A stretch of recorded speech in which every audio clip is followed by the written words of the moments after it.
Hello friends, आज के इस वीडियो में हम लोग सीखेंगे क्लास 9th के गणित विषय प्रश्नावली 1.1। तो दोस्तों वीडियो को अंत तक आप लोग जरूर देखिएगा। तो देखिए दोस्तों, 1.1 का है चैप्टर संख्या पद्धति। इसका इंग्लिश होता है नंबर सिस्टम। संख्या पद्धति की इंग्लिश होता है नंबर सिस्टम। तो इसके बारे में हम लोग सबसे पहले परिचय जानते हैं। परिचय के इंग्लिश होता है इंट्रोडक्शन। तो पहला इसमें टॉपिक है कि प्राकृतिक संख्याएं। तो प्राकृतिक संख्याएं किसे कहते हैं दोस्तों? तो प्राकृतिक संख्याएं गिनती की सभी संख्याएं प्राकृतिक संख्याएं कहलाती है।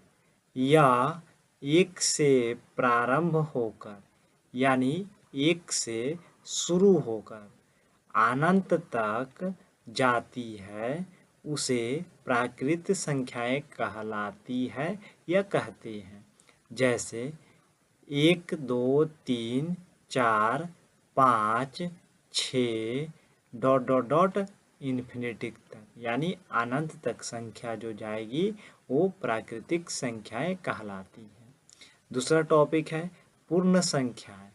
प्राकृतिक संख्याओं के समूह में शून्य को शामिल कर लेने से प्राप्त संख्याओं का समूह पूर्ण संख्या कहलाती है। जैसे 0 1 2 3 4 इन्फिनिटी तक। तो देखिए दोस्तों, 1 से चालू जो होता है वो प्राकृतिक संख्या कहलाती है, और प्राकृतिक संख्या में पहले शून्य लगा देंगे तो पूर्ण संख्या कहलाती है। उसके बाद नेक्स्ट टॉपिक है तीसरा नंबर पूर्णांक संख्याएं। जब पूर्ण संख्याओं को धनात्मक और ऋणात्मक चिन्ह के साथ व्यक्त किया जाता है, यानी धनात्मक यानी प्लस के साथ और ऋणात्मक यानी माइनस के साथ अगर लिखते हैं तो वो पूर्णांक कहलाती है। तब वे संख्याएं पूर्णांक कहलाती है। जैसे -3 -2 -1 0 1 2 3 4 डॉट डॉट डॉट। अगला टॉपिक है चौथा है सम संख्याएं। वे प्राकृत संख्याएं जो 2 से पूर्णतः विभाजित हो, यानी 2 से पूरा पूरा कट जाए, सम संख्या कहलाती है। इनका व्यापक रूप 2n होता है। प्राकृत संख्याएं जैसे 2 4 6 8 10। यहाँ पे देखिए 2n का मतलब होता है कि अगर n प्राकृतिक संख्या यानी n के वैल्यू 1 होता है तो 2 में 1 से गुना करेंगे तो कितना हो जाएगा 2। उसके बाद देखिए 2n, अगर n के वैल्यू अगर 2 यहाँ पे रखते हैं तो क्या हो जाएगा 2 गुने 2 इक्वल टू क्या हो जाएगा 4। उसी प्रकार अगर n की वैल्यू 3 रखेंगे तो क्या हो जाएगा, तो 3 दूनी 6, यानी जो इसका रिजल्ट आ रहा है वो सारी संख्याएं क्या होगी, तो सम संख्या होती है।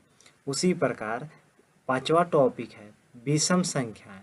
तो सभी प्राकृतिक संख्याएं जो 2 से पूर्णतः विभाजित नहीं हो, यानी पूर्णतः यानी पूरा पूरा 2 से नहीं कटता है, उसे विषम संख्या कहते हैं। जैसे 1 3 5 7 9 11 13। तो देखिए इनका विषम संख्या का व्यापक रूप क्या होता है, 2n-1 होता है। यहाँ पे देखिए n की वैल्यू अगर प्राकृतिक संख्या रखते हैं, जैसे 2 गुने 1 माइनस का 1, तो इससे इसमें गुना करेंगे तो 2 एकम 2 और माइनस का 1, इसको हल करेंगे तो क्या होगा, तो 1 है। तो जो 1 आया ये क्या है, तो विषम संख्या है। कि देखिए 2n माइनस का 1, n के जगह पे आप प्राकृतिक संख्या रखिए। जैसे यहाँ पे देखिए 1 रखे थे, उसी टाइप से यहाँ पे अब रिवर 2 रखेंगे तो 2 गुने 2 माइनस का 1, तो 2 गुने 2 रखेंगे तो कितना हो जाएगा 4, 4 माइनस का 1 इक्वल टू यहाँ पे क्या हो जाएगा 3 हो जाएगा। नेक्स्ट टॉपिक है दोस्तों, 8वां टॉपिक है अभाज्य युग्म। अभाज्य युग्म को दूसरा नाम क्या है कि जुड़वा अभाज्य के नाम से भी जाना जाता है। अभाज्य युग्म किसे कहते हैं या अभाज्य युग्म क्या है? तो अभाज्य संख्याओं के युग्म जिनके बीच 2 का अंतर होता है। पहला अभाज्य संख्या लेना है और उनके बीच के 2 ही अंतर है, जैसे 3 और 5। तो 3 और 5 क्या है? अभाज्य संख्या है और इसके बीच के अंतर कितना है? तो 2 है। उसके बाद 5 और 7, 5 भी अभाज्य संख्या है और 7 भी अभाज्य संख्या है। इनके बीच की अंतर कितना है? तो इनके बीच के अंतर 2 है। उसके बाद 11 और 13, 11 भी अभाज्य संख्या है, 13 भी अभाज्य है। इनके बीच की अंतर कितना है? तो 2 है। तो इस तरह की संख्या अभाज्य युग्म कहलाती है। तो उसके बाद हम लोग जानते हैं नेक्स्ट टॉपिक के बारे में। देखिए दोस्तों, संख्या, संख्या का इंग्लिश होता है नंबर। देखिए अब यहाँ पे कि संख्या 2 प्रकार के होते हैं। पहला वास्तविक संख्या, दूसरा काल्पनिक संख्या। देखिए यहाँ पे कि काल्पनिक संख्या और वास्तविक संख्या। सबसे पहले हम लोग जानते हैं वास्तविक संख्या के बारे में। तो वास्तविक संख्या 2 प्रकार के होते हैं। तो देखिए दोस्तों कौन कौन होते हैं? तो पहला कि परिमेय संख्या और दूसरा अपरिमेय संख्या। अब देखिए परिमेय संख्या किसे कहते हैं? तो देखिए दोस्तों, परिमेय संख्या ऐसी संख्याएं जिन्हें P/Q के रूप में व्यक्त किया जाता है। किसके रूप में व्यक्त करेंगे? तो P/Q के रूप में लिखते हैं, उसे क्या कहते हैं? परिमेय संख्या कहते हैं। और जहाँ P तथा Q पूर्णांक है और Q बराबर नहीं है 0 के, यानी यहाँ पे ऐसे Q does not equal to 0 परिमेय संख्या कहलाती है। और कि इनका HCF यानी P और Q का HCF कितना आना चाहिए? 1 आना चाहिए, 1 आना चाहिए। उसके बाद यहाँ पे देखिए कि P और Q का HCF कितना आना चाहिए? तो 1 आना चाहिए। तो देखिए इसका एक एग्जाम्पल लेते हैं, जैसे 4/5। देखिए 4 को मान लीजिए P और 5 को मानिए Q। इसका HCF कितना आना चाहिए? 1। तो जैसे नीचे से इसमें HCF कैसे निकालते हैं? तो सबसे छोटी संख्या से बड़ी संख्या में भाग देते हैं। तो 4 से 5 में भाग देंगे तो कितना बार में आएगा? 1 बार में। 4 एकम 4। उसके बाद इसको घटा दीजिए तो 1 आएगा और 1 से इधर वाली संख्या में भाग देना, यानी 4 में भाग देंगे तो कितना बार में कटेगा? 4 बार में कटेगा। यहाँ पे 4 बार में कट जाएगा। उसके बाद इसकी मात्रा कितना आया? तो 1 आना चाहिए। तो इस तरह की संख्या क्या कहलाएगी? परिमेय संख्या कहलाएगी। उसके बाद अपरिमेय संख्या किसे कहती है? देखिए दोस्तों कि जिसे P/Q के रूप में नहीं लिख सकते हैं, P/Q के रूप में नहीं लिख सकते हैं, उसे क्या कहेंगे? अपरिमेय संख्या कहते हैं। जैसे इसका एग्जाम्पल देखिएगा कि रूट में 3, रूट में 5 और इसका वर्गमूल पूर्ण रूप से नहीं होना चाहिए, उसे अपरिमेय संख्या कहते हैं। जैसे रूट में 4, तो 4 का तो वर्गमूल पूरा होता है, तो 4 परिमेय संख्या हो जाएगा। उसके बाद देखिए दोस्तों अगला है कि काल्पनिक संख्या। तो काल्पनिक संख्या के बारे में हम लोग जानते हैं। देखिए काल्पनिक संख्या किसे कहते हैं? तो अपरिमेय संख्याओं ऋणात्मक होनी चाहिए, यानी जो अपरिमेय संख्या जैसे √2, √3, √7, √10, तो इसमें ऋणात्मक होगा तो उसे काल्पनिक संख्या कहते हैं। जैसे अपरिमेय संख्या से पहले माइनस लगा देंगे तो क्या हो जाएगी? काल्पनिक संख्या। जैसे देखिए यहाँ पे दोस्तों कि जैसे x square plus 2 equal to 0। अब यहाँ पे देखिए एक्स स्क्वायर के स्क्वायर हो जाएगा और बराबर यहाँ पे 0, ये प्लस है तो बराबर के ए साइड जाता है तो चिन्ह बदल जाता है। अब यहाँ पे क्या लिखेगा, x square equal to minus का 2। अब यहाँ पे देखिए एक्स स्क्वायर हटता है तो रूट चढ़ता है उधर, और ये सेम टू सेम संख्या लिख दीजिए। यानी इस तरह की जो संख्या होगी वो क्या होगी, काल्पनिक संख्या होगी। उसी प्रकार देखिए अगला है क्वेश्चन कि एक्स स्क्वायर प्लस का 5 इक्वल टू 0। अब इसको देखिए यहाँ पे अगर इसको हल करते हैं तो x square equal to 0 minus का 5। अब यहाँ पे देखिए एक्स स्क्वायर यहाँ पे माइनस का 5 हो जाएगा, उसके बाद स्क्वायर हटेगा तो यहाँ पे रूट हो जाएगा और माइनस के 5 लिख दीजिए। तो रूट माइनस 5 जो आ रहा है वो कौन सी संख्या कहलाएगी, तो वो काल्पनिक संख्या कहलाएगी। नेक्स्ट प्रश्न है दोस्तों प्रश्नावली 1.1 क्लास 9th के प्रश्न है। तो देखिए पहला प्रश्न है क्लास 9th के कि क्या शून्य एक परिमेय संख्या है, क्या इसे p बटा q के रूप में लिख सकते हैं जहां p और q पूर्णांक है और q बराबर 0 है। तो देखिए दोस्तों शून्य क्या होता है, तो शून्य परिमेय संख्या है। शून्य क्या है, परिमेय संख्या है। तो इसको आंसर में लिखिएगा शून्य एक परिमेय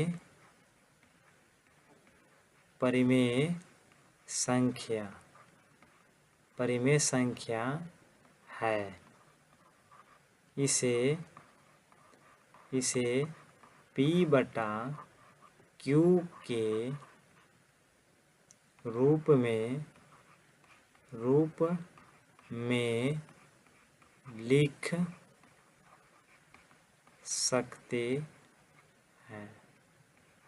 लिख सकते हैं या लिखा जाता है।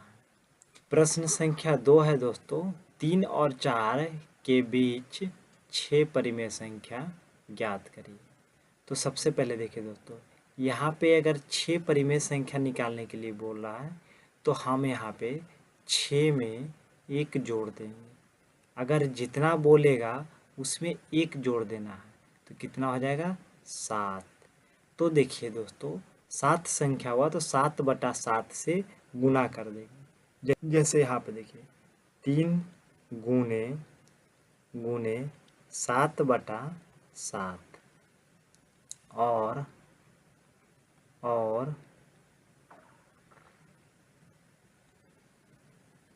4 गुने 7 बटा 7।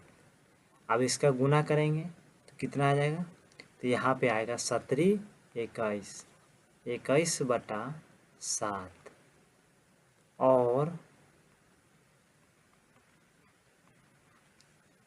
इससे इसमें गुना करेंगे 7 कितना आ जाएगा 28 बटा 7। अब यहाँ पे देखिए कि 21 बटा 7 और 28 बटा 7, तो यहाँ पे लिखिएगा कि 21 बटा 7 और 28 बटा 7 के बीच 6 परिमेय संख्या निम्नलिखित है। अब यहाँ पे देखिए 21 बटा 7 से अगला संख्या कौन सा होगा, तो 22 बटा 7। उसके अगला कौन सा होगा, तो 23 बटा 7। उसके बाद उसके अगला संख्या कौन सा होगा, तो 24 बटा 7। उसके अगले संख्या कौन सा होगा, तो 25 बटा 7। उसके बाद उसके अगला संख्या कौन सा होगा, तो 26 बटा 7। अगला संख्या कौन सा होगा, तो 27 बटा 7। 28 को भी छोड़ दीजिए। अब देखिए यहाँ पे 2, 2 4, 2 6, तो 2 6 संख्या आपका यहाँ पे निकल गया है। तो दोस्तों इसी तरह से अगला प्रश्न 2 और 6 के बीच आप लोग 5 परिमेय संख्या निकाल कर इसका आंसर कमेंट में जरूर बताइएगा। तीसरा प्रश्न है दोस्तों, तीसरा प्रश्न है 3/5 और 4/5 के बीच 5 परिमेय संख्या निकालना है। तो कितना परिमेय संख्या निकालना है? तो 5 परिमेय संख्या निकालना है। तो सबसे पहले देखिए दोस्तों कि अगर यहाँ पे 5 परिमेय संख्या निकालने के लिए बोल रहा है तो हम 5 में 1 जोड़ देंगे। कितना जोड़ देंगे?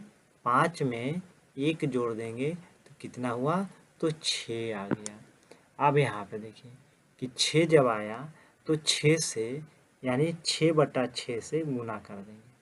तो यहाँ पे देखिए 3/5 गुने 6/6 और 4/5 गुने 6/6। 6 से गुना करेंगे 3 में तो कितना हो जाएगा? 18/30 और 6 चौके 24 अब बटा 6 बचे 30। अब यहाँ पे लिखिएगा कि 18/30 और 24/30 के बीच 5 परिमेय संख्याएं निम्नलिखित हैं। यहाँ पे हिंदी लिखिएगा कि 18/30 और 24/30 के बीच 5 परिमेय संख्या निम्नलिखित है। उसके बाद आपको क्या करना है कि यहाँ देखिए कि 18 को छोड़ दीजिए, उसके बाद 19/30, 20/30, 21/30, 22/23, 23/30, उसके बाद 24/30 को छोड़ देना है। अब यहाँ पे देखिए गिनिए कि 2, 2 4 और 1 5, तो 5 संख्या निकल गया। 5 परिमेय संख्या ये देखिए। उसके बाद नेक्स्ट प्रश्न है दोस्तों, चौथा प्रश्न है कि नीचे दिए गए कथन सत्य है या असत्य है, कारण के साथ उत्तर दीजिए। तो देखिए कारण भी लिखना है और इसका कि क्यों सही है उसका कारण के साथ लिखना है। जैसे देखिए प्रत्येक प्राकृतिक संख्याएं एक पूर्ण संख्या होती है। तो दोस्तों प्रत्येक प्राकृतिक संख्या क्या पूर्ण संख्या होती है? तो हाँ, यहाँ पे आप क्या करिएगा कि सही है।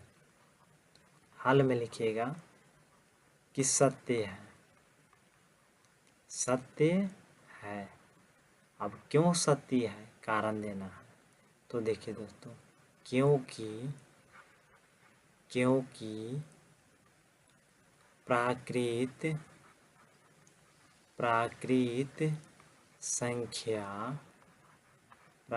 संख्या एक से शुरू होती है। प्राकृतिक संख्या 1 से शुरू होती है। अब नेक्स्ट प्रश्न है दोस्तों दूसरा कि प्रत्येक पूर्णांक एक पूर्ण संख्या होती है। तो यहाँ पे लिखेगा नहीं, क्योंकि प्रत्येक पूर्णांक एक पूर्ण संख्या होती है? नहीं होती है। गलत के लिए क्या लिखेगा? तो असत्य लिखेगा। असत्य है। क्यों है असत्य? लिखिए क्योंकि दो पूर्णांक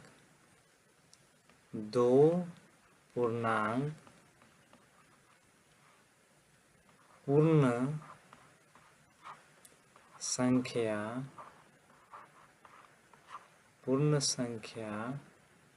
नहीं है। उसके बाद नेक्स्ट प्रश्न है कि प्रत्येक परिमेय संख्याएं एक पूर्ण संख्या होती है। तो नहीं होती है। तो नहीं होगी तो क्या लिखेंगे? तो ये भी असत्य है, असत्य है। क्यों असत्य है? तो लिखिए क्योंकि 2/3 परिमेय 2/3 परिमेय संख्या है, 2/3 परिमेय संख्या है, परंतु पूर्ण संख्या